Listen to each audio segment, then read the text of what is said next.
Assalamualaikum warahmatullahi wabarakatuh. Hai semuanya. Terima kasih sudah klik video ini. Jangan lupa dukung channel ini dengan cara subscribe, like, dan share video ini ke teman-teman kalian.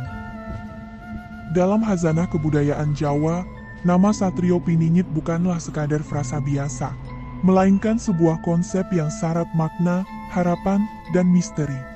Ia adalah sosok sentral dalam ramalan apokaliptik Jawa yang digambarkan sebagai satria yang disembunyikan atau satria penyendiri, sebuah figur penyelamat yang kemunculannya dinanti-nantikan di tengah kegelapan zaman. Lebih dari sekadar julukan, Satrio Piningit seringkali disamakan atau dikaitkan erat dengan sebutan Ratu Adil, yang secara harfiah berarti raja yang adil. Kepercayaan terhadap sosok mesianik ini telah mengakar kuat dalam sanubari masyarakat Jawa selama berabad-abad, menjadi mercusuar harapan di kala kekacauan melanda, dan terus relevan hingga kini sebagai bagian tak terpisahkan dari identitas spiritual dan kultural Indonesia.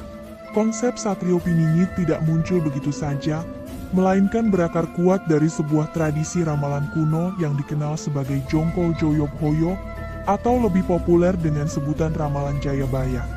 Nama ini merujuk pada seorang raja legendaris dari Kerajaan Kediri, Prabu Jayabaya, yang memerintah pada periode antara tahun 1135 hingga 1157 Masehi. Prabu Jayabaya tidak hanya dikenal sebagai seorang pemimpin yang bijaksana dan cakap dalam mengatur pemerintahan, tetapi juga sebagai seorang visioner dan ahli nujum yang memiliki kemampuan meramalkan masa depan.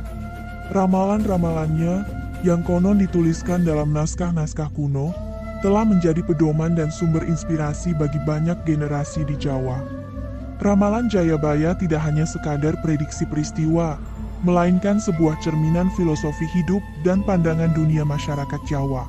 Ramalan ini seringkali disampaikan dalam bentuk syair atau tembang yang penuh simbolisme, sehingga interpretasinya bisa sangat beragam dan disesuaikan dengan konteks zaman. Meskipun keaslian naskah asli Ramalan Jayabaya masih menjadi perdebatan di kalangan sejarawan, esensi dan inti pesannya telah diwariskan secara turun-temurun melalui tradisi lisan dan tulisan. Inti dari ramalan ini adalah siklus zaman, di mana masa kemakmuran akan disusul oleh masa-masa sulit, dan kemudian akan kembali lagi ke masa keemasan.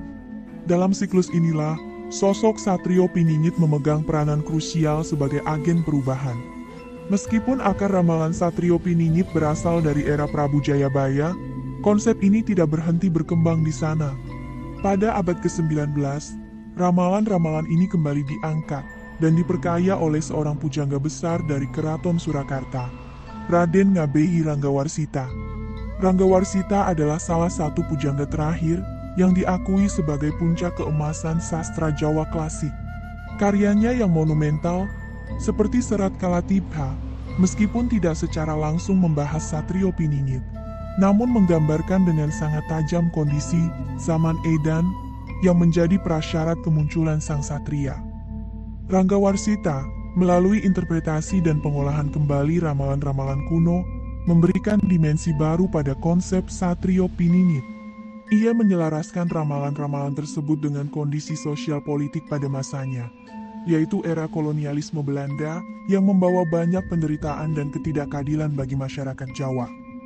Dalam konteks ini, figur Satrio Piningit menjadi simbol perlawanan spiritual dan harapan akan datangnya pembebasan dari penindasan. Ranggawarsita tidak hanya melestarikan, tetapi juga mempopulerkan dan memberikan konteks yang lebih aktual pada ramalan-ramalan Jayabaya, sehingga resonansinya semakin kuat di tengah masyarakat.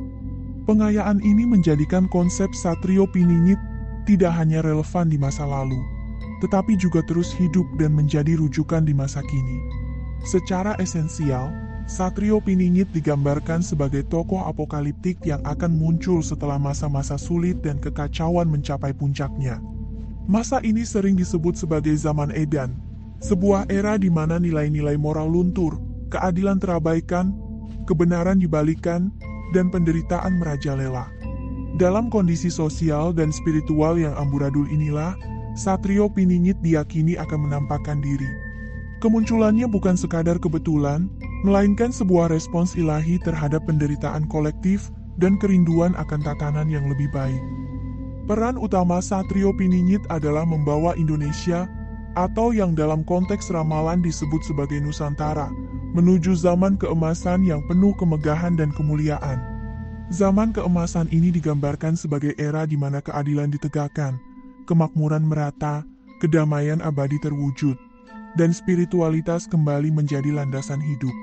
Ia akan menjadi pemimpin yang mampu menyatukan kembali bangsa yang tercerai-berai, mengembalikan martabat yang hilang, dan membimbing rakyat menuju kesejahteraan lahir batin. Konsep ini memberikan harapan besar bagi masyarakat yang sedang menghadapi kesulitan. Ia menanamkan keyakinan bahwa di balik setiap badai pasti ada pelangi, dan bahwa keadilan pada akhirnya akan menang.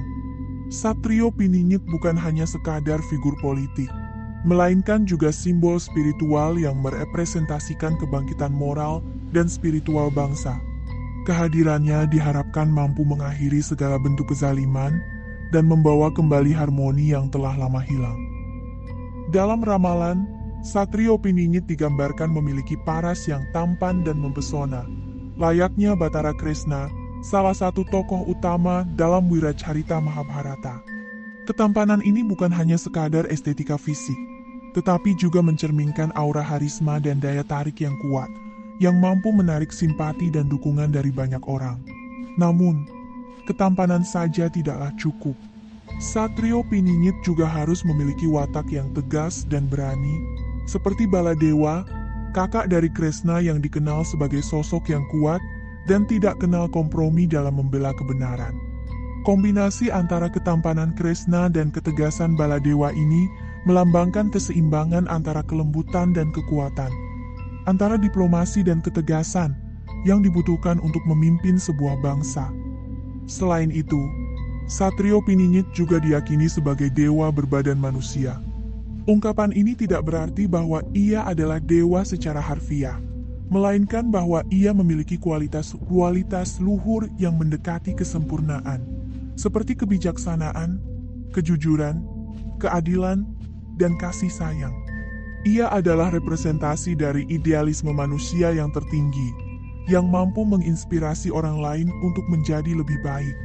Meskipun berwujud manusia biasa, ia memiliki kekuatan spiritual yang luar biasa, yang memungkinkannya untuk mengatasi segala rintangan dan tantangan. Dalam hal keturunan, Satrio Piningit diramalkan sebagai keturunan bangsawan Majapahit, kerajaan besar yang pernah menguasai Nusantara pada abad ke-14.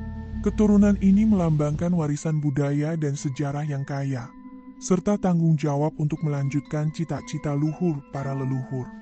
Ia juga digambarkan sebagai sosok yang cerdas, jujur, dan lurus. Kecerdasannya memungkinkannya untuk memahami kompleksitas masalah yang dihadapi bangsa. Kejujurannya membuatnya dipercaya oleh rakyat, dan kelurusannya membuatnya tidak mudah tergoda oleh godaan duniawi.